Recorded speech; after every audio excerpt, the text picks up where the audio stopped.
우리 은혜 받으실 하나님의 말씀은 요한계시록 7장 13절에서 17절 말씀입니다. 장로 중 하나가 응답하여 나에게 이르되 이 흰옷 입은 자들이 누구며 또 어디서 왔느냐. 내가 말하기를 내 주여 당신이 아시나이다 하니 그가 나에게 이르되 이는 큰 환난에서 나오는 자들인데 어린 양의 피에 그 옷을 씻어 희게 하였느니라. 그러므로 그들이 하나님의 보좌 앞에 있고 또 그의 성전에서 밤낮 하나님을 섬김에 보좌에 앉으시니가 그들 위에 장막을 치시리니 그들이 다시는 줄이지도 아니하며 목마르지도 아니하고 해나 아무 뜨거운 기운에 상하지도 아니하리니 이는 보좌 가운데에 계신 어린 양이 그들의 목자가 되사 생명수 샘으로 인도하시고 하나님께서 그들의 눈에서 모든 눈물을 씻어 주실 것임이라. 아멘. 아멘. 요한계시록 7장은 심판 한가운데에서 잠시 멈추어 서게 하는 그 장면이라고 말씀을 드렸습니다. 일곱째 인이 열리기 전 그리고 여섯째 인이 열린 그 사이에 있는 그 하나님의 그 심판이 본격적으로 열리기 전에 하나님께서 먼저 누가 자기 백성인가를 보여주는 내용이 담겨져 있습니다. 이 장의 결론이라고 할 수 있는 내용은 바로 심판이 아니라 하나님의 위로라는 것, 환난을 피한 사람들이 아니라 환난은 통과한 사람들이 어떻게 끝까지 보호하시는지를 보여주는 그러한 말씀이다라는 것. 그래서 요한계시록의 그 7장의 핵심은 바로 위로라는 이 한 단어로 요약할 수가 있습니다. 심판이 시작되기 전에 하나님은 먼저 자기 백성을 알아보시고 환난을 통과한 후에는 반드시 그들의 눈물을 씻어 주시는 줄로 믿습니다. 구체적으로 살펴보면 13, 14절 말씀, 장로 중 하나가 요한에게 묻습니다. 이 흰옷 입은 자들이 누구며 어디서 왔느냐라고. 요한은 대답하기를 내 주여 당신이 아시나이다. 이 13절 그 시작할 때 장로 중 하나가 응답하여라는 이 응답하다라는 그 단어, 그러니까 질문이 없는데 지금 답을 하는 것이잖아요. 그런데 이 응답하다라는 단어 자체가 질문을 받지 않았는데도 스스로 답을 시작하는 그 형태라는 것이에요. 이 단어 자체가. 이는 구약의 그 예언서에 자주 사용되어지는 그 문답의 계시 그 방법이다라는 것입니다. 그래서 하나님께서 스스로 의미를 해석해 주시는 그런 의미를 가지고 있습니다. 이 장로가 말하기를 이는 큰 환난에서 나온 자들이다. 그런데 여기서 말하는 큰 환난이다라는 이 단어가 특정하고 결정적인 환난을 이야기하는데 이 특정하고 결정적인 환난은 이 종말의 환난을 가리킨다라는 겁니다. 그래서 요한계시록에 나오는 그 6장서부터 시작되어지는 그 인을 뗄 때, 그래서 첫째 인, 둘째 인, 셋째 인, 넷째 인, 다섯째 인, 지금 여섯째 인 그리고 일곱째 인 사이에 있는데 이것은 책으로 이야기하면 목차에 해당하는 것이다라고 이렇게 볼 수가 있어요. 그래서 이 앞에 나오는 14만 4천이 뒤에 가도 나오고 그리고 일곱째 인을 열게 되어지면 일곱 나팔 재앙과 그다음에 이제 일곱 대접 재앙이 나오는 것을 보게 되어지는 것이잖아요. 그리고 마지막 일곱 나팔이 불렸을 때 그 일곱 대접 재앙은 그냥 한 번에 쏟아지는 것이다라고 이렇게 볼 수가 있다라는 것이고, 그래서 여기서 쓰인 이 환난이라는 단어가 이 종국사적 그런 종말을 상징한다라는 것이에요. 중요한 것은 이들이 환난을 피한 자들이 아니다라는 것, 환난에서 나온 자들이다라는 거예요. 그러니까 환난을 회피하지 않고 환난을 통과한. 그래서 우리가 뭐 교회에서 과거에 그 믿음이 좋은 사람들은 뭐 환난 없이 뭐 구원을 얻을 것이다 뭐 이런 이야기들을 하고 뭐 휴거를 주장하고, 그러나 환난 전에 휴거될 것이다 뭐 이런 이야기들을 많이 했었는데, 그것이 오히려 성경적 근거가 없는 이야기다라는 것을 기억하셔야 될 필요가 있고, 하나님께서는 우리가 시험을 이기게 하시죠. 그러나 이기지 못하면 뭐 피할 길을 주시지만, 분명한 것은 성경의 십자가 이후의 부활이지 십자가 없는 부활이 어떻게 있을 수 있겠습니까? 그래서 고난 위의 승리이지 고난 없는 승리는 있을 수 없다라는 것. 그래서 이 고해와 같은 세상 속에서 예수 믿는 사람들이 고난을 겪고 살아가는 줄로 믿습니다. 그러나 그 고난을 잘 통과하시고 주님 앞에 어여치 떳떳이 서는 저와 여러분들 되어지기를 주님의 이름으로 축원드리겠습니다. 어떻게 승리할 수 있느냐라고 이야기했을 때 요한계시록은 계속해서 반복적으로 우리에게 얘기해 주는 것은 예수 안에 있으라는 겁니다. 성령 충만하라는 이야기를 하고 있는 것이다라는 사실입니다. 예수 안에 있고 성령 충만하면 시험을 능히 이길 수 있다, 이 이야기를 하고 있는 것이고, 오늘 내용 속에 보니까 어린 양의 피에 그 옷을 씻어 희게 하였다 이렇게 되어져 있어요. 그래서 어린 양의 피로 씻어서 희게 되었다. 어린 양의 피가 이제 수단을 나타내는 그 역격인데, 그러니까 이들의 의로움, 그러니까 의로움의 행위의 결과가 아니다라는 겁니다. 성경은 뭐 계속해서 반복적으로 우리가 구원을 얻고 의롭다함을 얻는 것은 행위의 결과가 아니다라는 이야기를 하고 있는 것이잖아요. 전적으로 어린 양의 보혈이라는 그 수단 때문에 주어진 것, 이것이 바로 구원인 줄로 믿습니다. 그래서 여기 어린 양의 피로 씻었다라고, 그리고 희게 되었다, 이 두 단어가 부정과거 시제라고 볼 수가 있는데, 이는 예수 그리스도의 십자가 희생이 단 한 번의 사건이지만 그 효력은 영원하다라는 겁니다. 저와 여러분들이 예수를 믿어서 보혈의 공로로 씻음을 받았는데 이 효과가 영원하다라는 것, 하나님께서는 택한 자녀를 버리지 않는 줄로 믿습니다. 어떤 교단은 행위 구원을 가리키고 뭐 장로교는 택자 구원을 가리켜요. 그래서 그들과 우리의 신앙의 차이가 뭐냐라고 이야기했을 때는 그들은 구원을 받기 위해서 교회를 가죠. 우리는 구원받은 은혜가 감사해서 교회를 나오는 것이고, 그들은 구원받기 위해서 기도하고 구원받기 위해서 헌신하고 구원받기 위해서, 그래서 어떻게 보면 열심히 더 있을 수는 있어요. 그러나 우리는 구원받은 은혜가 감사해서 헌신하고 구원받은 은혜가 감사해서 행동하는 그러한 삶을 사는 것이죠. 그러니까 표현의 차이냐 아니면 뭐 신앙의 차이냐라고 볼 수 있는데, 물론 이제 초신자일 때는 행위 구원 사상으로 뭐 열심히 하는 것은 도움이 될 수가 있는데, 뭐 계속해서 신앙의 연륜이 깊어졌음에도 불구하고 마치 교회를 가지 않으면 뭐 구원을 잃어버릴 것 같고, 그리고 율법에 매여서 신앙생활하는 이런 그 오히려 잘못된 그러한 신앙생활하는 분들을 보게 되어지는데, 기억하셔야 됩니다. 오늘 이 새벽에 나와서 우리가 예배하고 기도하는 것은 주께서 나를 구원하신 그 은혜에 감사하기 위해서 나와 예배하고 기도하는 그러한 줄로 믿습니다. 그래서 단번의 사건이지만 효력은 영원하다. 아멘. 네.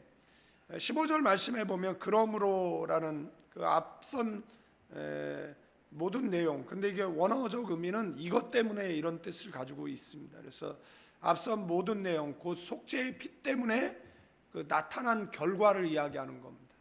그 결과는 뭐냐? 그들이 하나님의 보좌 앞에 있고, 그러니까 그 예수님의 속죄의 결과로 그들은 하나님의 보좌 앞에 있을 수 있게 되어졌다라는 겁니다. 그래서 히브리서 10장 19절 말씀처럼 하나님 앞에 설 수 있는 담대함은 어디서 오는 것이냐라고 얘기했을 때 오직 피로 씻긴 자들에게만 주어지는 그런 특권인 줄로 믿습니다. 그래서 그의 성전에서 밤낮 뭐 하는 거죠? 그 앞에 서서 하나님을 섬기는 그런 섬기는 것이죠. 여기서 섬긴다라는 것은 이 단어가 제사장이 하나님께 드리는 그 예배적 섬김을 이야기하고 있다라는 겁니다. 우리가 뭐 예수 십자가의 죽으심으로 말미암아 그 구원을 얻게 되어지고 그리고 은혜의 보좌 앞에 나아갈 수 있는 것, 그것을 뭐 한 문장으로 요약하면 뭐 만인제사장이라고 요약할 수 있겠지만, 만인제사장이라고 해서 뭐 어느 교회를 갔더니 뭐 목사만 설교하냐, 뭐 나도 설교하자, 뭐 이런 교회들도 있고, 뭐 지방 교회라는 그 워치만이나 위트리스리를 따르는 그러한 자들은 그냥 뭐 목사가 없죠. 그리고 자신들이 그 만인제사장을 뭐 주창하는 이런 사람들도 있습니다. 그러면 신학교가 뭐하러 있습니까? 그죠? 그러니까 뭔가 이야기할 때는 그 생길 수 있는 그러한 문제들에 대해서도 좀 우리가 만인제사장을 주장할 때는 우리가 은혜의 보좌 앞에 담대하게 나아갈 수 있다라는 거, 인간 증보자를 통하지 않고 예수 증보자가 유일한 증보자다라는 의미에서 사용되어지는 것인데, 그것을 잘못된 신앙으로 왜곡해서는 안 된다라는 것이고, 그래서 이 성전에서 밤낮 하나님을 섬긴다라는 의미는 제사장이 하나님께 드리는 그런 예배적 섬김을 뜻한다라는 것이고, 이 말은 이제 증보자가 따로 필요가 없죠. 왜냐하면 유일한 증보자를 통해서 지금 하나님 보좌 앞에 서게 되어진 것이잖아요. 증보자는 그가 그 천국에 입성하는 그 순간까지 필요한 것이지, 그 이후에는 이제 중보자가 필요 없죠. 모든 죄 씻음을 받았고 지금 하나님의 보좌 앞에 서 있기 때문에 그렇다라는 겁니다. 그래서 누구도 대신 제사를 드릴 필요가 없다라는 거. 모든 성도가 이제는 하나님 앞에 직접 나아가는 간다라는 뜻입니다. 물론 이 땅에 살 때야 유일한 증보자 되시는 예수님을 통해서 우리가 하나님의 보좌 앞에 나아갈 수 있지만, 우리가 이 종국사적 그 종말이 이루어진 다음에 하나님 보좌 앞에 섰을 때에는 우리는 그냥 하나님 보좌 앞에 나아갈 수 있는, 이제 더 이상 예수님의 그런 증보가 필요한 것은 아니다라는 이야기를 드리는 겁니다. 그러니까 증보는 이 땅에서 필요한 것이고 그곳에서는 필요치 않다라는 말씀을 드리는 것입니다. 밤낮이다라는 표현은 그 쉼없는 노동이 아니에요. 중단되지 않은 교제의 충만함을 이야기하는 것입니다. 어제 설교하면서 말씀을 드렸지만 우리가 그 구원의 기쁨이 회복되어져야 되거든요. 그러니까 구원의 기쁨이 있으면 자원하죠. 그러나 구원의 기쁨이 없으면 억지로 신앙생활 하게 되어져 있습니다. 그래서 구원의 기쁨이 없으면 예배도 노동처럼 느껴질 수 있지만, 구원의 기쁨이 있으면 예배는 기쁨이죠. 예배는 행복이고 예배는 은혜이잖아요. 아이들이 노는데 억지로 놉니까? 아니지 않습니까? 자기 좋은 일을 하는데 억지로 하는 사람은 아무도 없습니다. 우리가 하나님을 사랑하고 뭐 하나님을 만나고 교제하는 것을 억지로 하는 사람이 있을 수 있죠. 그 사람은 이제 구원의 감격을 잃어버린 사람이니까 새벽마다 기도할 때마다 구원의 감격을 회복시켜 달라고 기도하시면 하나님께서 구원의 감격을 다시 회복시켜 주시는 그러한 은혜가 있을 줄로 믿습니다. 그래서 이것은 쉼없는 노동이 아니라 중단되지 않는 이 교제를 뜻하는 것이고, 그 다음에 세 번째는 보좌에 앉으신 이가 그들 위에 그 장막을 치시니라. 이 성경은 2000년 전에 기록된 성경이에요. 그러니까 만약에 지금 누군가가 요한과 같은 그런 영적 깊은 단계에서 3층 천을 갔다라고 이야기하면 여기에서 표현되어져 있는 표현과는 좀 다른 표현들이 아마 사용이 되어졌겠죠. 그래서 보좌에 앉으신 이가 그들 위에 뭐 장막을 쳤다. 이 장막을 쳤다라는 의미는 이 함께 거하신다라는 그런 의미를 가지고 있습니다. 그러면 만약에 지금 우리가 그 3층 천에 갔다 그러면 하나님께서 너와 나가 살 집을 뭐 건설하셨다 뭐 이렇게 표현하셨겠죠. 그래서 이렇게 표현한 것은 이들이 광야 생활할 때 그들이 이제 그 출애굽을 해서 하나님께서 그들을 어디로 인도하시냐면 시나이 산으로 인도하십니다. 시나이 산에서 그들에게 법을 주시고 그 다음에 그들을 어디로 인도하느냐라면 가나안으로 인도하죠. 그래서 하나님이 통치하시는 바실레아 신정국가를 만드시는 겁니다. 국가가 구성해야 될 세 가지 요소가 있는데 인구가 있어야죠. 그 다음에 법이 있어야죠. 그 다음에 영토가 있어야 되는 겁니다. 인구는 이집트에서 만들었고 그 다음에 법은 시내산에서 주어졌고, 그래서 시내산을 분기점으로 해서 시내산 이전에 잘못한 건 용서하지만 이후에 잘못한 것은 하나님께서 다루시거든요. 그리고 그들을 어디로 드리냐면 가나안에 드리고 그 다음에 이제 가나안에 이제 들여서 이제 하나님이 통치하시는 나라를 건설하기를 원하셨잖아요. 근데 그 법을 주셨을 때 그들이 이제 시내산에 머물면서 뭘 합니까? 이제 성막을 제조하잖아요. 그래서 그 성막은 이제 하나님의 임재를 상징하는 것이듯이 광야에서 성막 가운데 이제 거하셨던 하나님이 이제 장차 그 새하늘 새 땅에서 백성과 영원히 함께 거하실 것을 약속하는 그러한 메시지다라는 사실입니다. 16, 17절은 이제 환란의 반대편 풍경이 이제 펼쳐지는데 그들이 다시는 줄이지도 아니하고 목마르지도 아니하고, 그래서 그 요한계시록의 그 그러니까 일곱째 인까지가 이 목차라고 이야기를 했잖아요.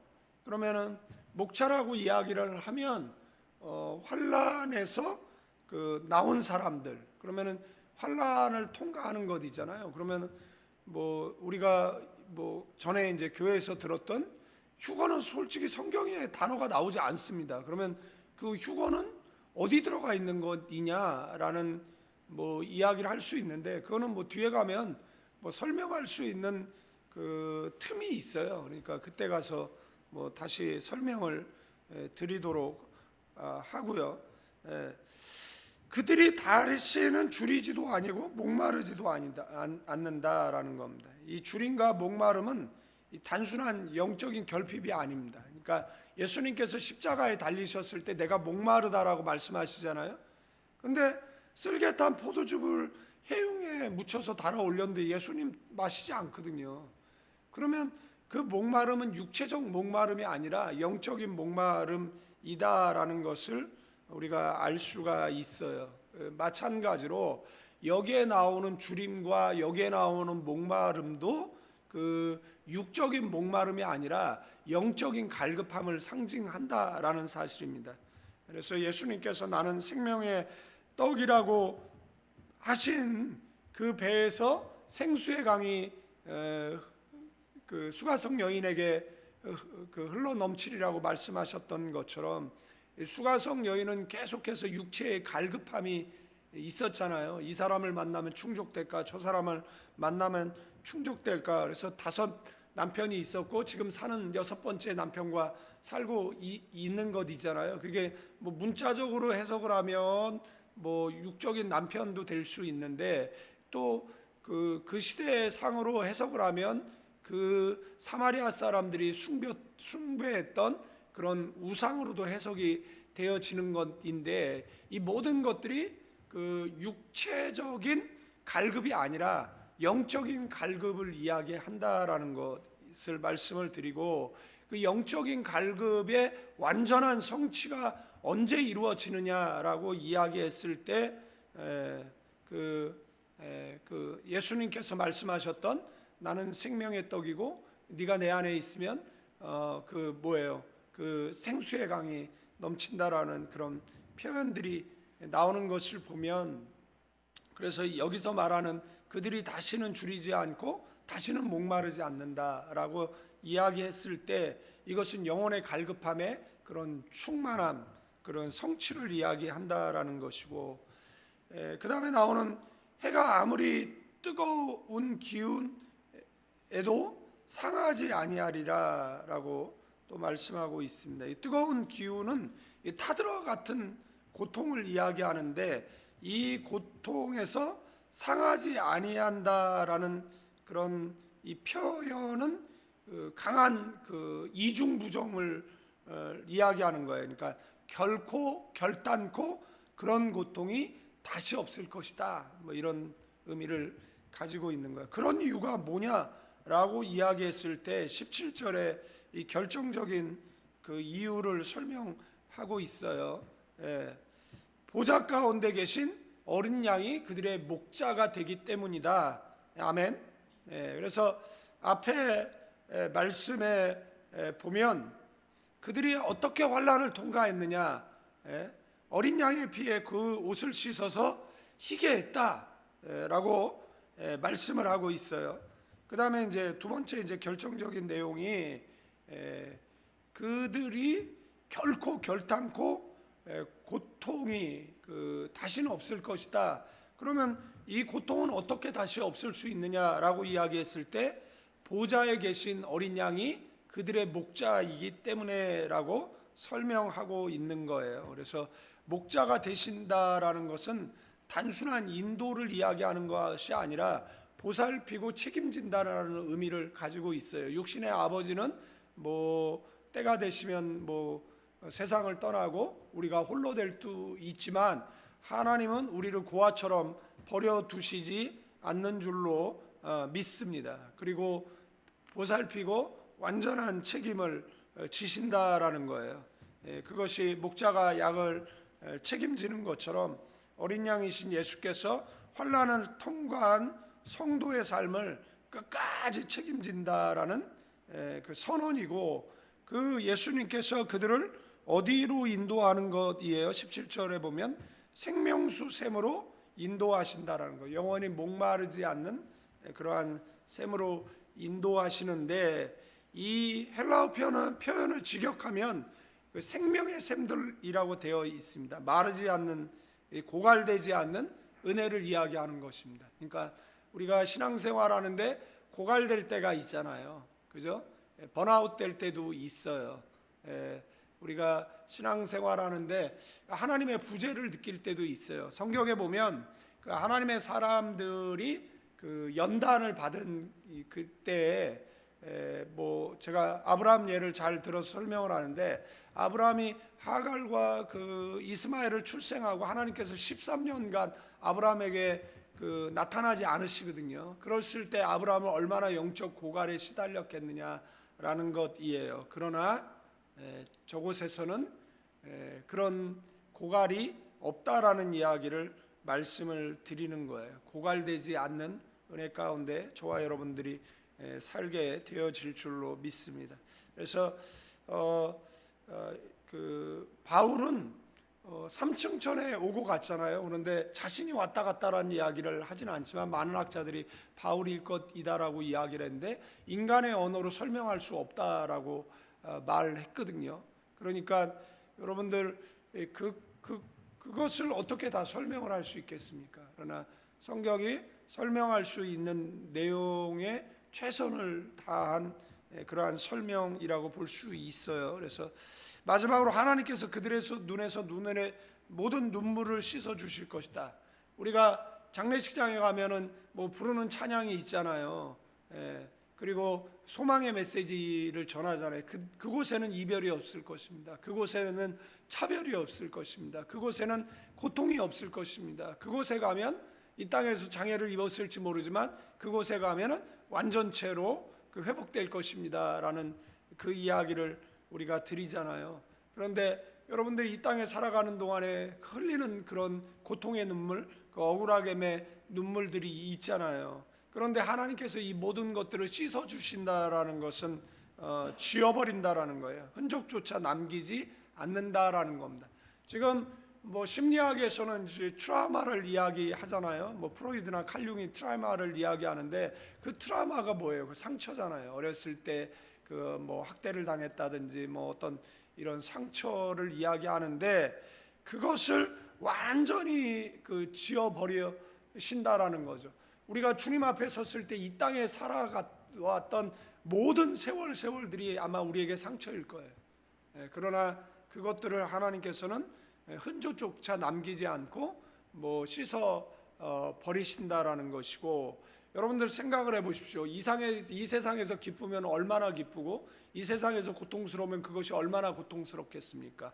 주님 앞에 섰을 때 아직까지 이 땅의 기억을 하면서 그 다음에 나한테 상처 주고 마음 아프게 한 사람들에 대한 원한을 품고 있겠습니까? 그곳에 가면, 그러니까 어떤 좋은 일이 생기면은 안 좋은 거 다 잃어버리잖아요. 그냥 단지 그것은 이제 추억이 될 뿐인 것이잖아요. 그러니까 눈물을 닦아 주시는 정도가 아니라 눈물의 원인 자체를 다 제거하시겠다라는 것이에요. 그래서 여기 나와 있는 내용으로 우리가 뭘 가늠할 수 있어요?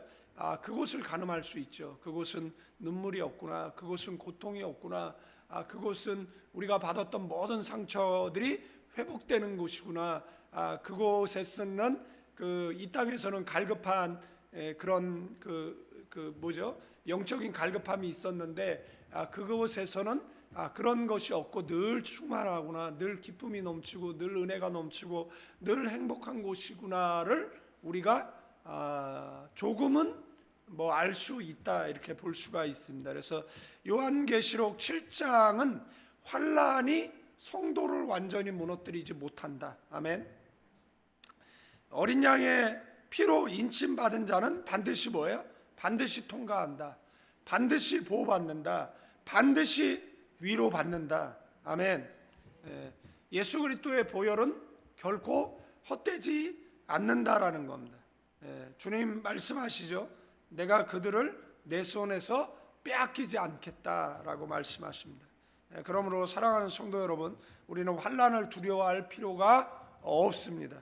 환난을 두려워하게 만드는 것은 사단의 전술 전략이라는 걸 기억하시고, 요한계시록 주께서 오시겠다라는데 뭐가 두렵습니까? 주님 오시면 할렐루야인 거죠. 그러나 요한계시록을 자꾸 공포적인 방법으로 해석한다라고 이야기하면 그건 반드시 경계해야 되는 것이다라는 것을 기억하셔야 됩니다. 경각심을 주는 것을 좋지만은 공포감을 불어넣는 것은 그것은 성경적이지도 않고 개혁주의도 아니고 그거는 사단적이다라는 것을 기억하셔야 된다라는 것 기억하셔야 되고, 우리는 환난을 두려워할 이유가 하나도 없습니다. 주께서는 우리를 끝까지 책임지시는 줄로 믿습니다. 어린 양이 저와 여러분의 목자이기 때문에 그렇다라는 사실입니다. 이제는 우리 주 예수 그리스도의 은혜와 우리 아버지 하나님의 극진하신 사랑, 성령님의 감화감동 교통 충만 축복하심이 이 새벽에 기도하는 믿음의 사람들 위해 이제로부터 영원까지 함께 계실지어다.